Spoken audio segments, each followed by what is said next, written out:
Hello students, welcome to our English classes. In our today's English class, we are going to see the question answer section of our chapter number 6 and the name of this chapter is Go Plant a Tree. ठीक है, इसी पर based हम लोग question answer solve करेंगे. वैसे आप लोगों ने इस पोएम को रिवाइज तो किया होगा जिसमें प्लांट के बारे में, ट्रीज के बारे में हम लोगों ने बहुत अच्छी अच्छी चीजें पढ़ी थी. ठीक है, तो चलिए अब इसका क्वेश्चन आंसर करना शुरू करते हैं.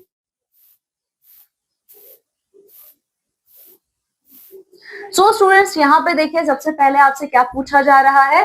Choose the correct option to answer the questions given below. ठीक है, तो पहला क्या है, each spring the tree grows in height. ठीक है, सेकेंड है the tree is quieter as compare to a river. Then the main difference between the rocks and the trees is that the rocks are alone.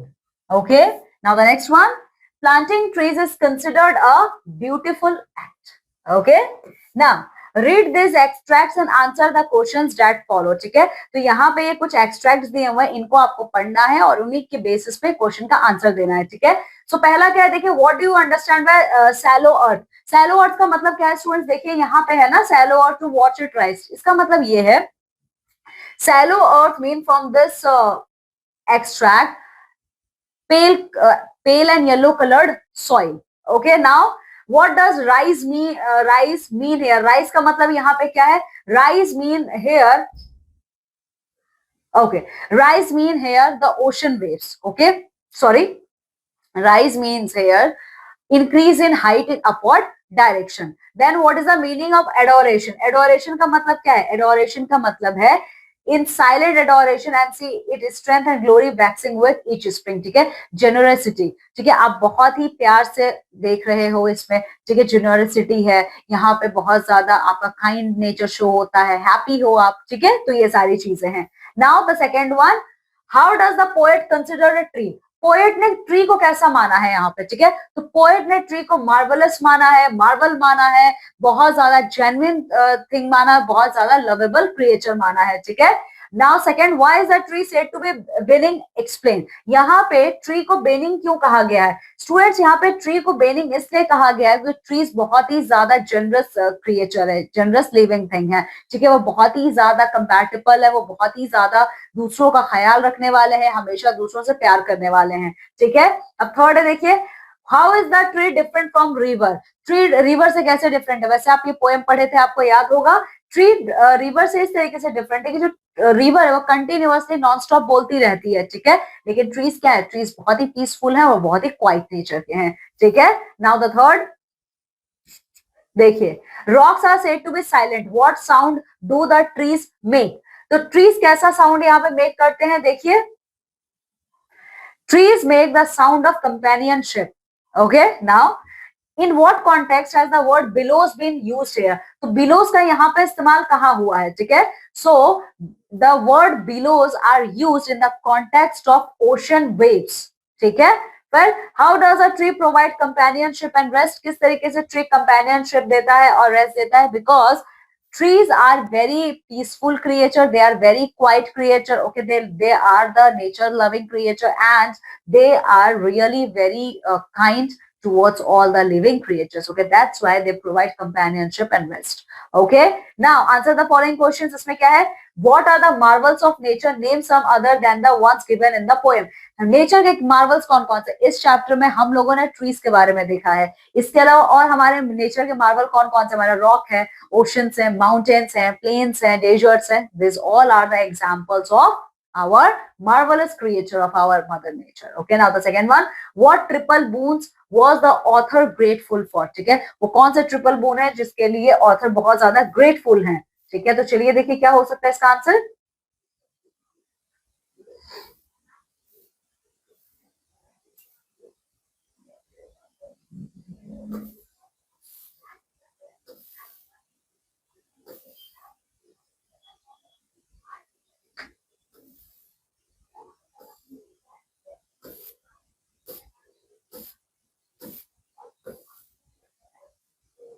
So students, our question number 2 is, what triple boons was the author grateful for. कौन कौन सा triple bond है? Generous tree है, singing birds है, और साथ ही साथ जो ट्रीज हमें क्या देते हैं? शेड देते हैं, ठीक है। इसके अलावा find and write the word used to describe rocks, rivers and trees. So rocks को डिस्क्राइब करने के लिए देखिए कौन से वर्ड्स यहाँ पे लिए गए हैं, देखिए ये रहा। सी, रॉक्स के लिए स्टूडेंट्स देखिए स्टैंड अलोफ एंड साइलेंट, ये रॉक्स के लिए है। फिर ट्रीज के लिए देखिए कौन से वर्ड्स लिए गए हैं? ट्रीज के लिए लिया गया है मार्वल या फिर मार्वलस, ठीक है। इसके अलावा और क्या आपसे पूछ रहा है यहाँ पे, देखिए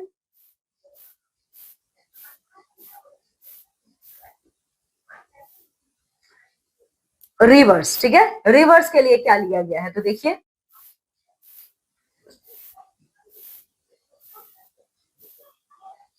ओके, रिवर के लिए है गैरुलियस, ठीक है, ये वर्ड है। इसके बाद देखिए बच्चों आपसे और क्या नेक्स्ट क्वेश्चन पूछा जा रहा है? Okay, now this one, okay fine. Each day, fourth question, each day I send my blessings through the spheres to one who gave this triple boon to me. Explain the meaning of the line with reference to the use of the word spheres. ठीक है?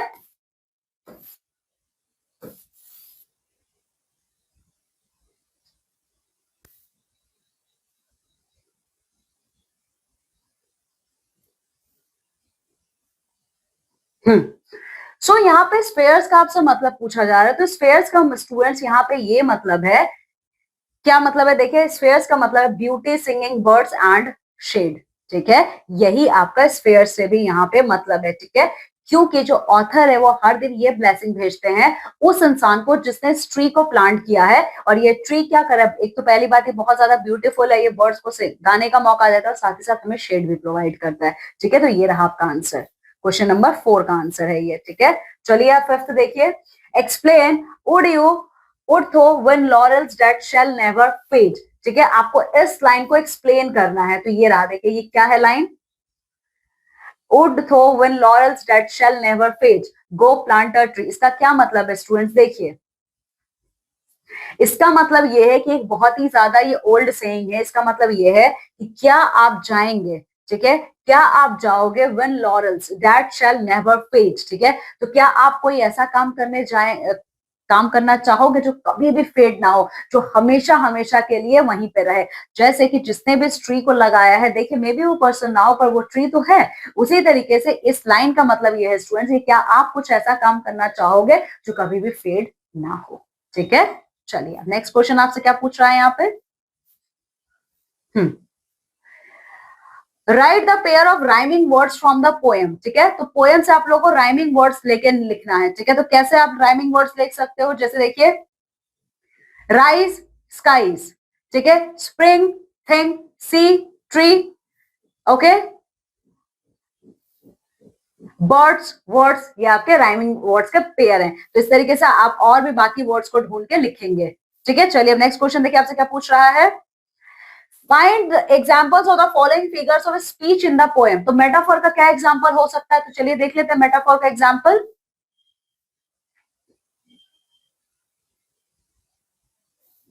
Okay, ये रहा, देखिए metaphor का example है students, देखिए metaphor का example है it is divine. It is divine कौन है? Trees, okay. So trees are divine, तो ये मेटाफोर का एग्जाम्पल हो गया, ठीक है। अब दूसरा देख लेते हैं। दूसरा पूछ रहा है पर्सोनिफिकेशन। पर्सोनिफिकेशन का क्या एग्जाम्पल हो सकता है? तो देखिए so this is the answer, in pleasant converse with the wind and birds, ये पर्सोनिफिकेशन का है, ठीक है। चलिए अब नेक्स्ट आपसे क्या पूछ रहा है?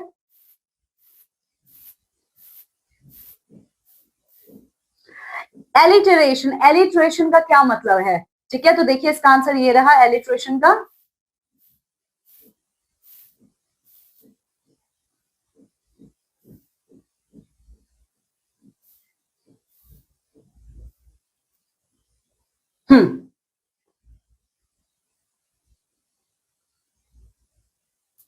Okay, this one, its strength and glory waxing with etch spring, ठीक है। ये आपका एलिटरेशन का आंसर है। चलिए अब देखते हैं नेक्स्ट आपसे क्या पूछ रहा है question. How does the tree converse with the wind and the birds? किस तरीके से? देखिए ट्रीज क्या करते हैं, बर्ड्स को बैठने के लिए अलाउ करते हैं, वो उस पर गाना गाती हैं, ठीक है, और जब हवाएं चलती हैं तो लीव्स भी तो क्या करते हैं, फ्लो करते हैं, ठीक है। तो इस तरीके से आप कह सकते हो ट्रीज जो है वो विंड और बर्ड्स के साथ कॉन्वर्स करती हैं, ठीक है। आप इस लाइन का एग्जाम, आप ये जो मैंने आंसर बोला है, आप इसका एग्जाम्पल अभी पोएम से लिखेंगे, ठीक है। Now appreciating the poem, okay. Now appreciating the poem, पहला आंसर क्या हो सकता है? देखिए, what do you think is the subject and purpose of the poem go plant a tree? क्या पर्पस है इसका, गो प्लांट अ ट्री का? ठीक है, ऑब्वियसली बहुत सिंपल है, मीनिंग भी क्लियर है इसका, क्या हो सकता है, ठीक है। ओके सो स्टूडेंट्स, देखिए what do you think is the subject and purpose of the poem go plant a tree? देखिए अगर आप ट्रीज प्लांट करते हो तो ग्रीनरी रहेगी हमारे हर तरफ, ठीक है, ब्यूटी ही ब्यूटी रहेगी, ठीक है। तो देखिए पर्पस और सब्जेक्ट इस पोएम का यही है कि अगर आप पेड़ लगाते हो, if you are going to plant a tree, then in your surrounding you are going to witness that greenery, okay, and birds, animals, they are also going to get shelter, ठीक है। चलिए, तो ये आपका इसका आंसर है, इसे आप लोग अपने वर्ड्स में लिखोगे। Now the two, do you think that planting a tree is the greatest privilege in the whole world? So your answer will be yes, planting a tree is the greatest privilege in the whole world. Okay, now the next question, what message do you think the tree's upward growing branches seem to convey? Okay, the message which trees upward growing branches seems to convey is that prayers, hope, okay, prayer and hope, they are indicating that towards the upward direction of the sky, ठीक है। Then what is the significance of mention of spring season?